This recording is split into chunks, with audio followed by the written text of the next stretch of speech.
Friends, तो हम बात कर रहे थे विलियम वर्ड्सवर्थ की पोएम और intimation of immortality early to childhood, जिसमें वो अपने चाइल्डहुड के बारे में बताता है। तो इसके बारे में हम बात कर रहे थे। फर्स्ट पार्ट मैंने अपलोड कर दिया था, तो सेकंड पार्ट मैं अब अपलोड कर रहा हूँ। इसके बाद एक थर्ड पार्ट भी होगा, जिसमें मैं तमाम इसका ओवरऑल ओवरव्यू दूंगा और इसके थीम्स और सब कुछ इसके बारे में बताऊंगा। तो उम्मीद है आपको हमारी वीडियो पसंद आई होगी। शुक्रिया। करते हैं अपने 6 स्टैंडर्ड से। 5 स्टैंडर्ड तक मैं वीडियो बना के अपलोड कर चुका हूँ, तो हम 6 स्टैंडर्ड से शुरू करते हैं। स्टैंजा में राइटर लिखता है कि अर्थ ज़मीन फील्स भरी हुई है, हर लैब अपनी गोद विद के साथ प्लेजर मतलब होता है खुशी ऑफ हर ओन अपनी ही। अर्थ की जो गोद है वो खुशी से भरी हुई है। एंड जर्निंग्स मतलब होता है ख्वाहिश। Journeying she hath in hath जो है ना, वो राइटर्स की ज़ुबान में हैज़ को हैथ लिखते हैं। तो she hath in her own natural kind. Earth के पास अपनी खुद की नेचर में बहुत सी स्ट्रॉन्ग डिज़ायर्स हैं। जर्नी मतलब strong desires. And even with something of mother's mind. इस अर्थ के मदर्स वाले अफेक्शंस, मदर माइंड मतलब मदर्स वाले अफेक्शंस में बच्चा सब कुछ भूल जाता है। इस वक्त वो अर्थ की केयर में होता है, तो वो सब कुछ भूल जाता है एनुअल लाइन में। एंड नो अनवर्थी एम, तो ये कोई बुरी चीज़ नहीं है कि बच्चा जो होता है ना वो अर्थ की गोद में होता है, और ये अर्थ की ड्यूटी होती है कि वो उसको प्यार दे। जो होते हैं जो पोइट्री, जो कि पोइट्री की ज़ुबान में हमें वो अजीब लगते हैं, लेकिन इंग्लिश में वो दूसरी तरह से लिखे जाते हैं। जैसे दऊ है, इसका इसको यू लिखते हैं, दे टी एच वाई दे, इसका यूअर होता है। और T H double E D, इसको भी यू यूर यू जो है ना इंग्लिश में, वो चीज़ इसको पोइट्री की ज़ुबान में इसको इस तरह लिखा जाता है। तो 6 स्टैंडर्ड को कंटिन्यू करेंगे।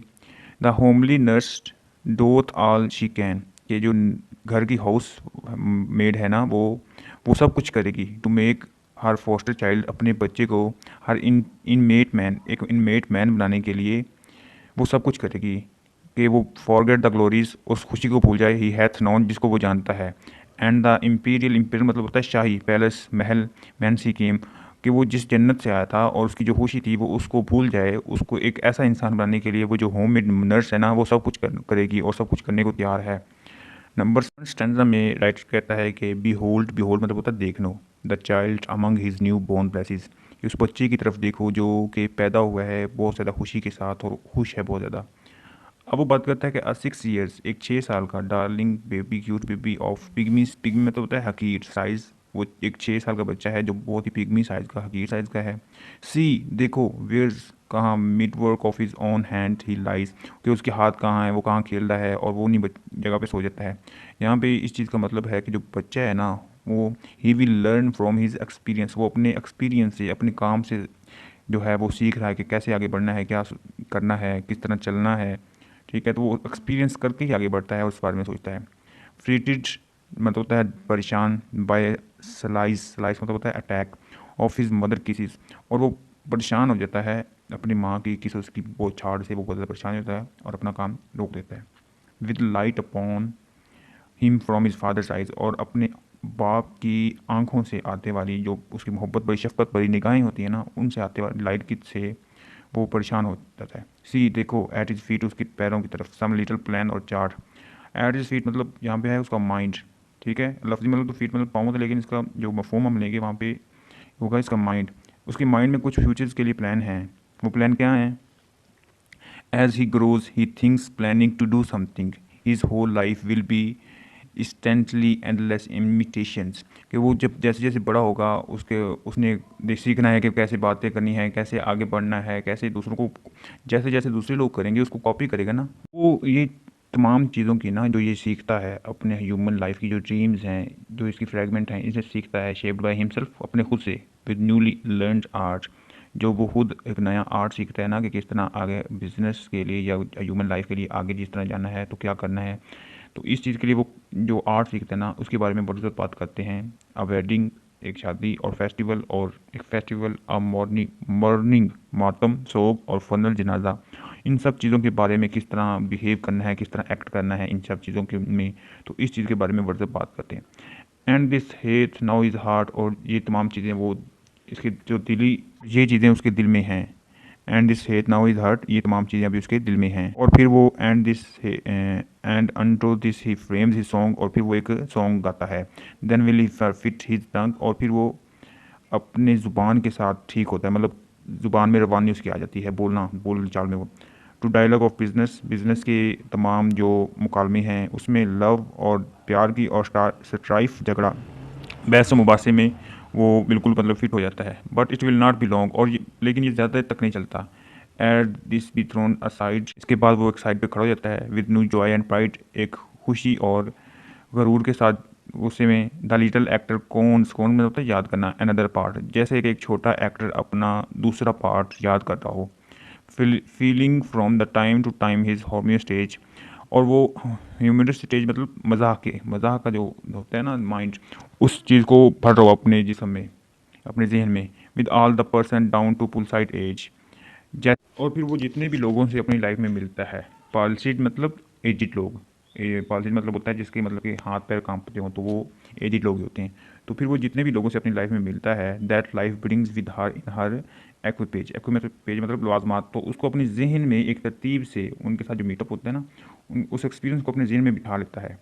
As if his whole vocation मतलब होता है काम, तो and if his whole vocation उसका सारी ज़िंदगी का एक ही मकसद होता है, वेर एंडलेस इमिटेशन के एंड तक वो इमिटेशन मतलब कॉपी, तमाम चीज़ों को कॉपी करता रहे कि किस तरह लोगों से बात करनी है, बिजनेस के बारे में, लव के बारे में, स्ट्राइव का कैसे बात करनी है, वो एजिड लोगों से कैसे बात करनी है, तो इस चीज़ को वो सारा कॉपी करता है। स्टेंजा में वर्ड्सवर्थ उस बच्चे से कहते हैं, दो होज एक्सटीरियर semblance, एक्सटीरियर semblance मतलब जो बाहरली वाली अपेयरेंस है, डोत बिलाए झूठ बोलती है, द सोल इमेंसिटी तुम्हारी रूह से, यानी कि जो तुम्हारी बाहरी फिजिकल अपीयरेंस है वो तुम्हारे मन जो है वो तुम्हारे बॉडी के साथ नहीं काम कर रहा, जो बाहरी अपीयरेंस है वो तुम्हारी रूह से झूठ बोलती है।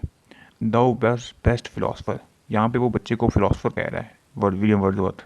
तुम एक अच्छे फिलोसफर हो, ग्रेट फिलोसफर हो, जो लाइफ के सच को जानते हो, क्योंकि वो बच्चा जो होता है ना वो नेचर के बहुत ज़्यादा करीब होता है, तो इस लिहाज से वो विलियम वर्ड्सवर्थ यहाँ पे उसे फिलोसफर कह रहा है।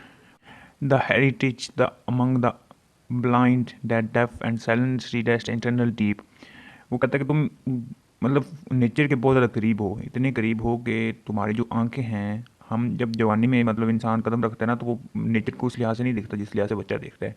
तो यहाँ पे जो विलियम वर्ड्सवर्थ हैं वो बच्चे को कह रहे हैं तुम एक फ़िलासफ़र हो, और तुम्हारी जो आंखें हैं वो नेचर को इस तरीके से देख सकती हैं जैसे हम नहीं देख सकते।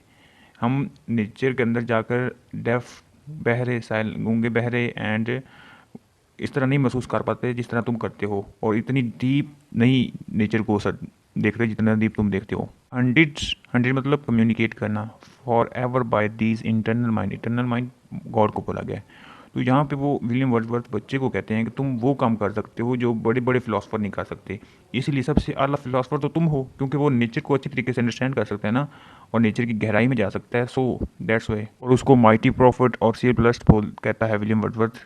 माइटी प्रॉफिट और सीयर ब्लस्ट वो है जो मतलब फ्यूचर्स वगैरह बताते हैं, एंड स्टार्स के देख के किस्मत वगैरह का हाल बताते हैं, तो वो उसे बच्चे को बोलते हैं कि तुम वो हो। ऑन होम दो ट्रूथ डू रेस्ट, और तुम वो सच जानते हो, ज़िंदगी का वो सच जानते हो जिसको जानने के लिए we are toiling all our life to find, हम अपनी ज़िंदगी में तमाम ज़िंदगी मेहनत करते गुजार देते हैं उस सच को जानने के लिए, और तुम वो सच ऑलरेडी जानते हो। Darkness lost the darkness of grave, कहता है कि हम लोग वो डार्कनेस जो है ना स्पिरिचुअल डार्कनेस, वो उसको हो चुके हैं, और हम जो ग्रेव मतलब होता है बॉडी, हम इस डार्कनेस में फंसे हुए हैं और ट्राई टू सर्वाइव। वो बच्चे को कहता है कि दो ओवर होम द मॉर्टलिटी, वो जो मॉर्टलिटी है वो तुम्हारे साथ में है, और तुम इस मॉर्टलिटी में डिलाइट की तरह हो, इस डार्कनेस में अपनी मॉर्टलिटी के साथ। हमारे ऊपर उस ग्लोरियस लाइट का इन्फ्लुएंस है, a master over a slave, यानी वो ग्लोरियस लाइट जो वो हेवन से अपने साथ ले लाया होता है ना, उस इन्फ्लुएंस है तुम्हारे ऊपर। और गॉड का तुम्हारे ऊपर जो प्रेजेंस है ये गिफ्ट की तरह है ना, तो उससे तुम छुटकारा नहीं पा सकते, जो तुम अपने साथ हेवन से लाए हो, और तुम अंडरस्टैंड कर सकते हो नेचर को जिस तरह तुम कर सकते हो उस तरह कोई नहीं कर सकता। नेक्स्ट लाइन में फिर बच्चे से मुखातब है, दाओ little child jet glorious in the might, तुम एक ग्लोरियस माइट हो ऑफ हेवन बोर्न फ्रीडम, और इन तमाम चीज़ों से फ्री हो, मेरे पास एक हेवन बोर्न फ्रीडम है, यानी जब से तुम पैदा हो तब से तुम फ्री हो और नेचर को अच्छे तरीके से अंडरस्टैंड कर रहे हो। ऑन द बीइंग्स हाइट, तुम एक नोबल हाइट पर हो, बीइंग हाइट मतलब नोबल हाइट पर हो। Why with such earnest pains does thou provoke, वो कहता है कि तुम अपने आने वाले दिन को लेकर क्यों इतने ज़्यादा टेंशन में होते हो, उनको क्यों मतलब आग देते हो जो तुमने फेस करने लायक, जैसे बाकी सब फेस करते हैं ना उन प्रॉब्लम्स को। तो इस लाइन में वो यही शायर कहता है कि तुम उन प्रॉब्लम्स को क्यों आग दिलाते हो जबकि वो आनी है, अभी जो तुम्हारे पास जो फ्रीडम है उसको एंजॉय करो। फिर वो कहता है कि क्यों तुम अपनी हैप्पीनेस का, जो तुम अपनी मज़े में हो, इसको क्यों एंड करना चाहते हो, इससे एंड एट सट्राइफ मतलब होता है लड़ झगड़ कर, तो क्यों तुम अपना वो मज़ा, अपना वो हैप्पीनेस ख़त्म करना चाहते हो। फिर वो कहते हैं कि full soon thy soul shall have earthly freight, के बहुत जल्द ज़मीन पर तुम्हारे पास अर्थली फ्राइट आ जाएंगे। अर्थली फ्राइट मतलब बोझ, दुनियावी सामान।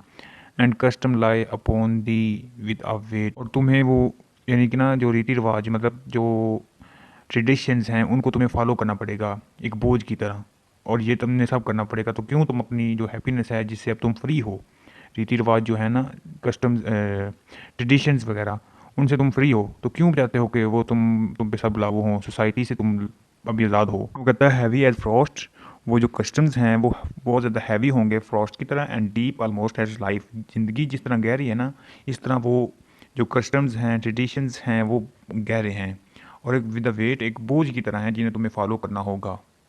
लोगों ने देखा कि ये पोइम बहुत बड़ी है। पहली जो वीडियो बनाई थी वो भी तकरीबन 12 मिनट की वीडियो बनी थी, उसमें 5 स्टांजा मैंने अपलोड किए थे। अब ये मैंने 3 स्टांजा अपलोड किए हैं, लेकिन इसमें भी तकरीबन 12 मिनट की वीडियो बन गई है। तो ये बहुत बड़ी पोइम है विलियम वर्ड्सवर्थ की। तो मैं इसको इसलिए पार्ट्स में डिवाइड कर दिया है। अब इसका पार्ट नंबर 3 मैं जल्दी अपलोड कर दूंगा। तो कीप पेशेंस। Thank you.